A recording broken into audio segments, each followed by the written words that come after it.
Okay, and look at Doncic for him, 34 points he did on the night, a career high of 20 rebounds and 12 assists.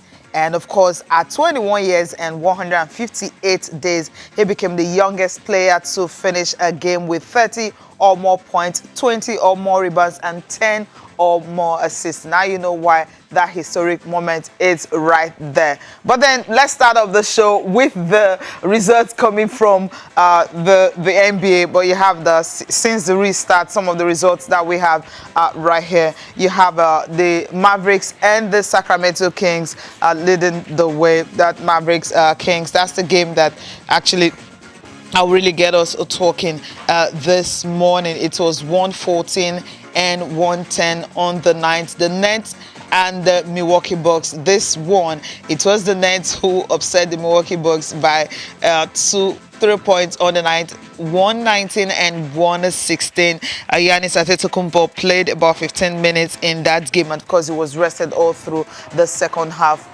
of the game. The Suns and the Clippers, another stunner coming from the NBA since the restart, 119 and 115. And the Heat and the Celtics, 112 and 106. The Rockets and the Blazers, 1-2 and 110. And the Magic and the Indiana Pacers, it was 109 and 120. Tara Salam, of course, is right here. We'll be delving into the NBA to talk more about the game, especially the big one. You have Luka Doncic becoming the youngest player in NBA history at 21, 158 days to put up 30 more points, 20 more rebounds, and 10 more assists in the game. Dallas Mavericks outlasting Sacramento Kings 114 and 110 on Tuesday night. Tara Salam, how you doing? Yeah, very well.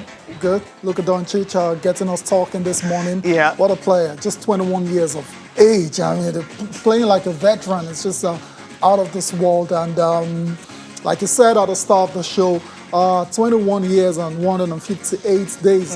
He's become the youngest player to record 30 points, 20 and 10 triple-double. And that was enough for the Dallas Mavericks to defeat the Sacramento Kings 114 to 110. The previous record, Oscar Robertson used to have the previous record at 23 years old. So Luka Doncic is pretty much just shattered that particular record.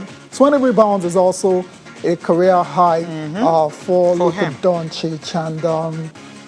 And Dallas have got a star on their hands, no doubt about it. There's no longer Dirk Nowitzki, but this guy is going to lead Dallas to major things in the NBA in the near future. Of course, Dallas have to build in a championship winning team if they're going to lay their hands on the Larry Bird Trophy. So take it about wherever you are. Luka Doncic, of course, Tim Hardaway Jr. Played a good, crucial role in that victory as well, too, scoring 6 of his 22 points in overtime. Kristaps Porzingis as well, 22 points, 7 rebounds before fouling out late in the game. And the Dallas Mavericks, 41 wins and 29 losses. No one really saw that coming at the start of the season. They have been very impressive. They're back in the playoffs already for the first time since Dirk Nowitzki left. They're going to be a very dangerous side. Anyone that gets them in the playoffs will have to play on top of the game. We'll have to be on top of the game, for them to beat them over 7 games. So that's the side I'm really, really looking forward to watching. In the playoffs. Okay, De'Aaron Fox, of course, went for a team high of 28 points for the Kings. Kings this season has been woeful, 28-39, not good at all. So they're on the brink of elimination from the Western Conference playoff race. Third straight defeat since the restart, and that's why one of the players is really not happy about that this morning. Talking about Kent Bays, I mean, he says, look, sometimes they feel they have the game, but somehow it slips away because they can't really close games. That's the biggest problem this season. Yeah, so Bazemore, I mean, the Dallas Mavericks they came into this seeding games, NBA restarts, knowing fully well they really were not going to go anywhere.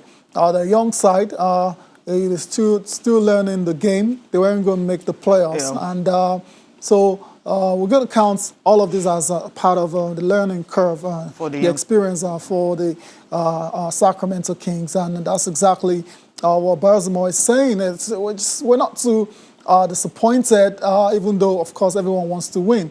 But when you're playing against the Dallas side, we're miles ahead of you in terms of the developments. You just sometimes have to hold your hands up and say, okay, they were the better side, and we hope to learn from this particular loss going forward. So.